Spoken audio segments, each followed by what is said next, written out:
Pretty. Yes, Eric Satie's a French composer. Yes, I know. He was 22 when he wrote this. Whoopi Goldberg is widower Ray Liotta's housekeeper, but there's more to their relationship than just a paycheck in Corrina Corrina, one of 5 new movies we'll be reviewing this week, along with hit films starring Harrison Ford and Jim Carrey, and also a film about the deaf. I'm Gene Siskel of the Chicago Tribune. And I'm Roger Ebert of the Chicago Sun-Times. Our first movie is Corrina Corrina, and it's set in 1959 when a college graduate played by Whoopi Goldberg can't find work except as a nanny to the troubled little daughter of Ray Liotta. Mom, the little 7-year-old, played here by Tina Majorino, has stopped talking after the death of her mother, but Goldberg takes a direct approach to that problem. If I ask you if you want something and the answer is yes, I want you to pat your nose like that, because then I'll know. If the answer is no, why then you don't have to do anything. Do you want to have the pecan waffles with lots and lots of syrup and butter? All right, that's good, what you're doing. Liotta works as a jingle writer for an advertising agency, but he hasn't produced any good work since the death of his wife.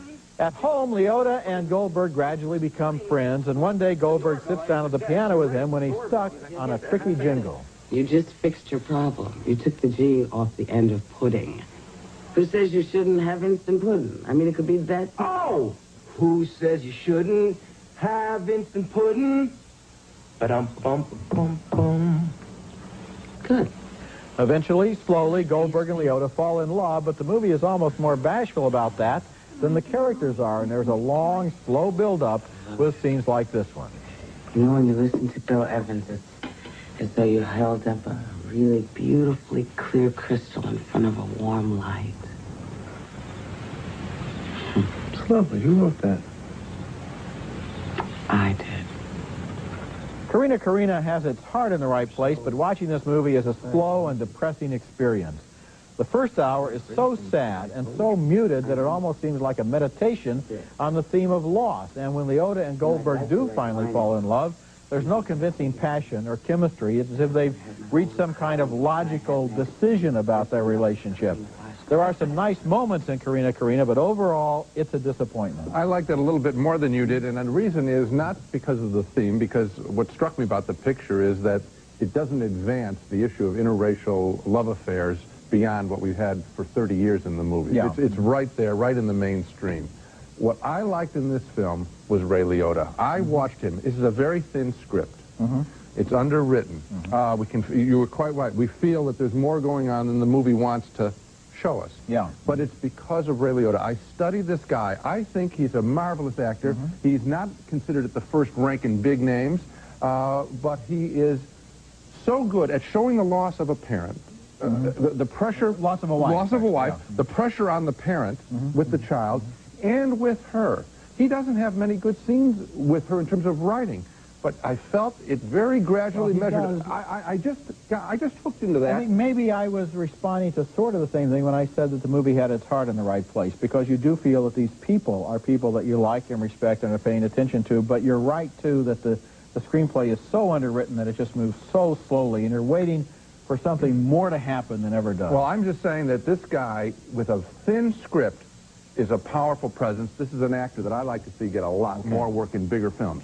Okay, next movie, and it's In the Army Now, a hit-and-miss service comedy with Valley guy Pauly Shore, whom I've often found obnoxious in Son-in-Law and Encino Man. But I'll give him this much in the Army Now. He's grown up a bit as an actor, even if his character hasn't. Shore plays a video store employee short on funds who joins the Army Reserves with a friend just to make a few bucks.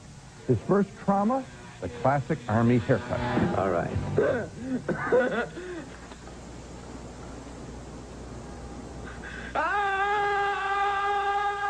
Another stock character, the drill sergeant, but this one, played by Lynn Whitfield, wears lipstick.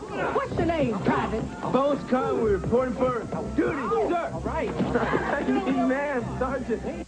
Naturally, Shore and some other reservists, his new pals, are placed on active duty in Africa and wind up fighting Libyans. The actual warfare is probably the most boring part of the film, with Shore arranging for incoming American fire on the Libyans. It's a standard way of ending a movie like this. I wanted something fresh. Of course, I always do. Can't they just evacuate the bases? Yeah, or we can take an hour out of our busy lives, hop in these cool doom buggies, pop the base with the laser, and let the Air Force blow the hell out of it. The same old comedy army stuff. You know, if you've got a renegade character like Pauly Shore, why have him do the standard service comedy thing? Why not have him charm the Libyans rather than fight them? Why not have him infiltrate the top American brass and have peace break out in their heads? Something, anything but the military hero ending. The cast of In the Army Now is engaging. They just needed some fresher material. I thought they needed to crank the energy up a lot, too. I was thinking back to Bill Murray and Stripes, which was not the greatest movie ever made either. No. But at least they lit a fire under the material. They had some fun with it. They went for some barbs. They went for some weird developments. In this movie, Pauly Shore and most of the people around him seem basically nice, innocuous, passive. You keep waiting for something, you know, to happen that's going to shake things up, and nothing ever does. I liked seeing him nice in the beginning of the film in the video store. He wasn't that real obnoxious valley guy that he's played before. I just think that he's a smart character, mischievous. He should have been able to spin the action stuff in a different way. Okay, when we come back, Harrison Ford fights South American drug lords in clear and present danger. He's coming to you with no security. Once Ryan's gone, we're back online. Want to know about politics in Washington? 4 words. Watch your back, Jack. That advice from James Earl Jones to watch his back comes early to Harrison Ford's character in Clear and Present Danger, but he doesn't take it seriously enough. Playing Jack Ryan, the hero of Tom Clancy's bestseller, Ford is an idealist who's left out of the loop when the CIA starts a private war against South American drug lords. The war has been ordered by the President of the United States, off the record, of course, unofficially, and when Ford finds out about it, he's mad as hell. I did not sign up for this. This is somebody's political agenda. Who authorized this? Cutter? Cutter couldn't tie his shoes without permission. Ford goes to South America to personally straighten things out, but his convoy of U.S. intelligence experts is ambushed in one of the movie's best sequences.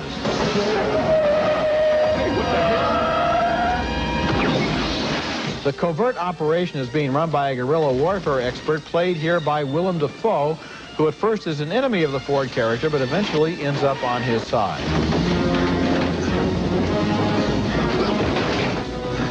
Hold on! We wait for Ryan! The movie's clear parallel with the Iran-Contra affair in the Reagan administration is underlined in this tense Oval Office scene with Donald Moffat as the president. I never ordered any... Don't even think about playing that game with me. Clear and Present Danger tells a very complicated story, and it takes a long time to get started, and there's too much Tom Clancy techno-speak at the beginning, but then the South American sequences begin to deliver, and the last hour of this movie is really pretty good. The politics are very muddled, however. Clear and Present Danger provides the form of political comment without the substance. And what's good about it is basically just the characters, some sharp dialogue, and the action. So you're recommending it or no? Yeah, I am.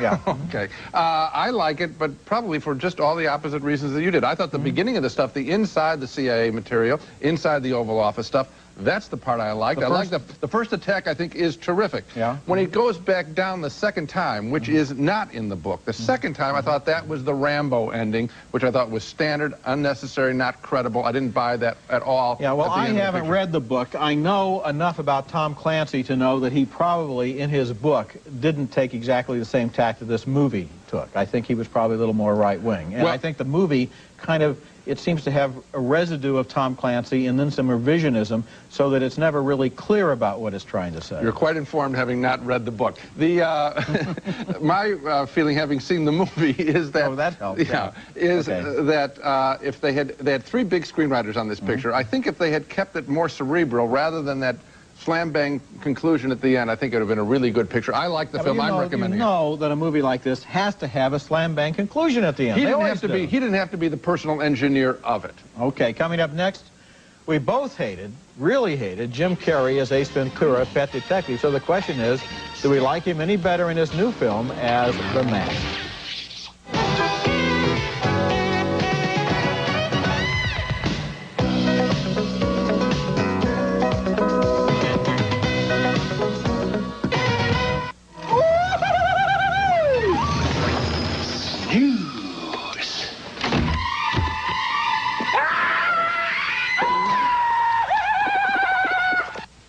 Jim Carrey, he of the annoying overbite, is back in action as The Mask, and I have to admit it, I enjoyed a lot of this film. Why did I like this picture when I loathed Carrey as Ace Ventura, Pet Detective? Well, this time he's got a lot of support from other actors, a fabulous dog, a real script, and some dazzling special effects.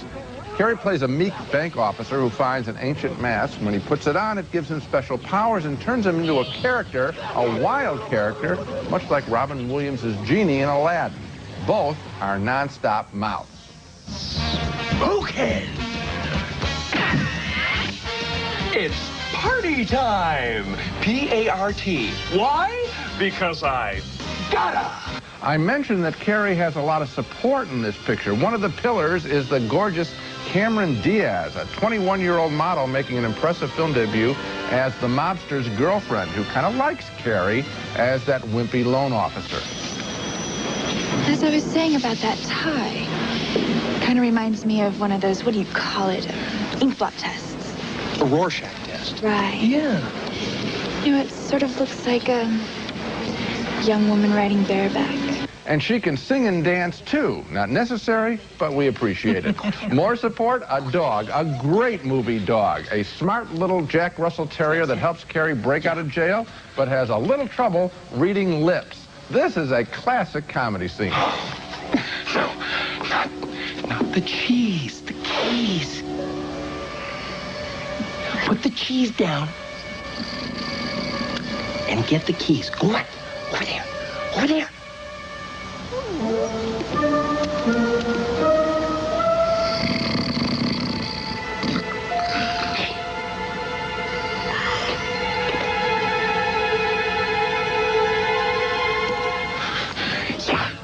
As you can see, The Mask is a lot of fun. It's more a jumble of stuff than a plot, but with so many juicy elements and Jim Carrey held in check, The Mask is really hard to resist, and I didn't. I liked it. So you loved this movie, but you're so grudging toward poor Jim Carrey. You even attacked his overbite. I have an overbite, too. In fact, so do you, as a matter of fact. Not the same kind. When you say it's annoying, what's annoying about it? Oh, I find that what's annoying about him is that it's kind of... predatory animal-like. Well, look, we didn't like Ace Ventura, and so you probably walked into this movie with a kind of a negative attitude, and maybe no, I don't. Too. As a matter of fact, I don't. I feel that Jim Carrey is extremely important to the success of this movie, and that somebody else in that character might not have done as good a job. And you give credit to everyone, to special effects, to Cameron Diaz, who is beautiful, to the dog, who is very funny. Why not give some credit to the guy who plays the title role? I was trying to give some credit. When he is held in check... No.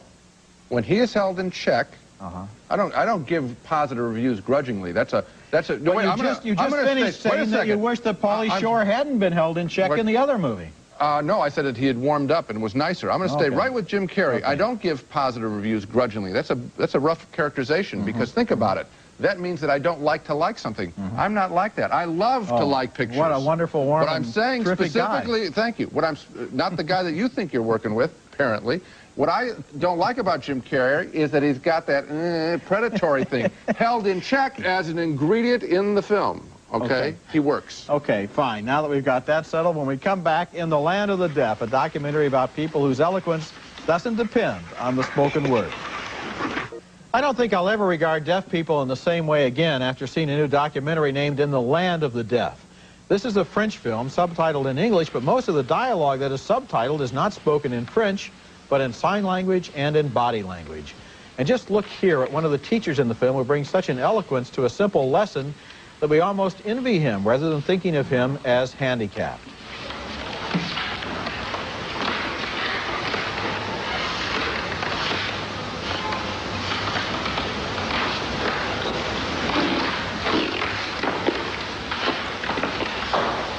What was amazing there for me was that I found myself beginning to understand the signs just from that little lesson. And during the film, I picked up more of them. Yet the hearing world persists in thinking of deaf people as incapable of all but a narrow existence.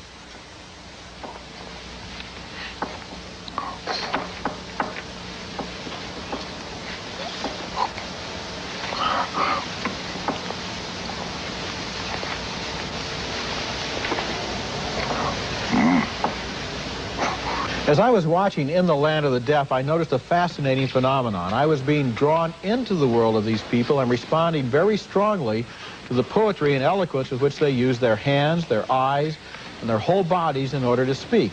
We've all seen people using sign language, and I think we've all been curious about it. And this film, in a seductive and magical way, takes us inside of that world and reveals it as a rich and poetic one. It's a great film, a great documentary, with some great characters in it.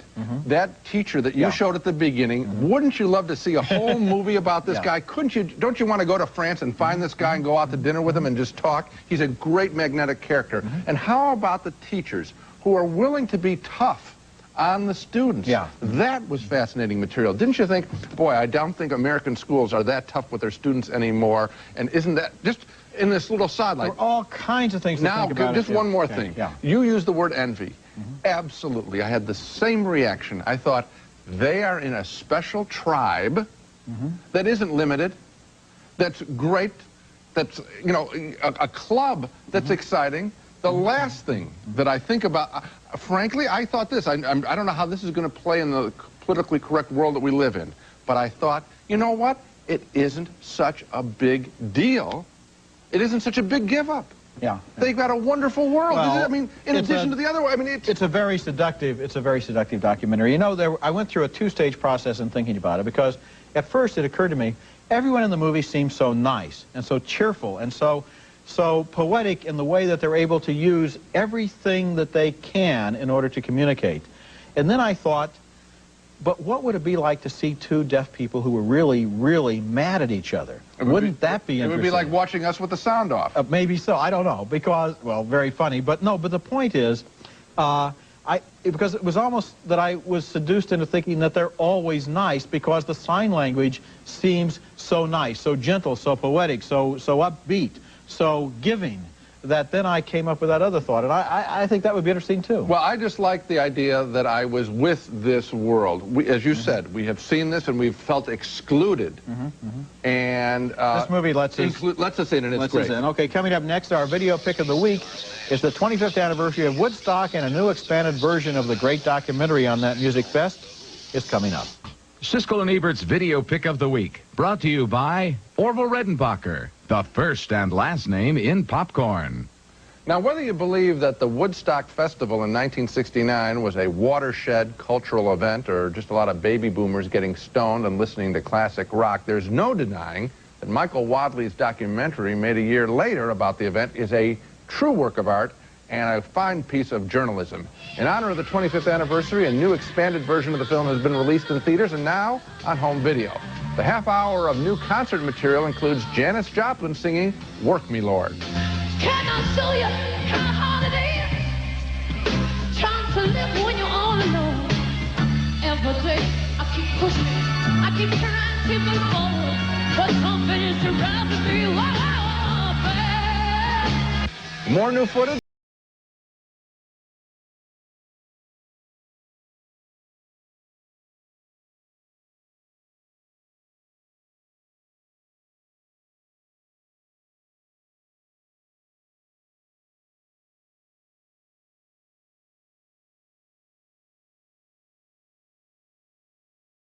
The festival and film did help define part of a generation, a very good part, and I can't imagine a young person not wanting to see it. Of course, any baby boomer will treasure the flashback. Michael Wadley's expanded director's cut of Woodstock, with its fabulous split-screen images and new improved soundtrack, edited by Thelma Schoonmaker, assisted by Martin Scorsese. It's all now available on home video, on tape, and Laserdisc. There's even a CD-ROM assistance package as an adjunct to watching the movie. It's in a couple of theaters in some cities.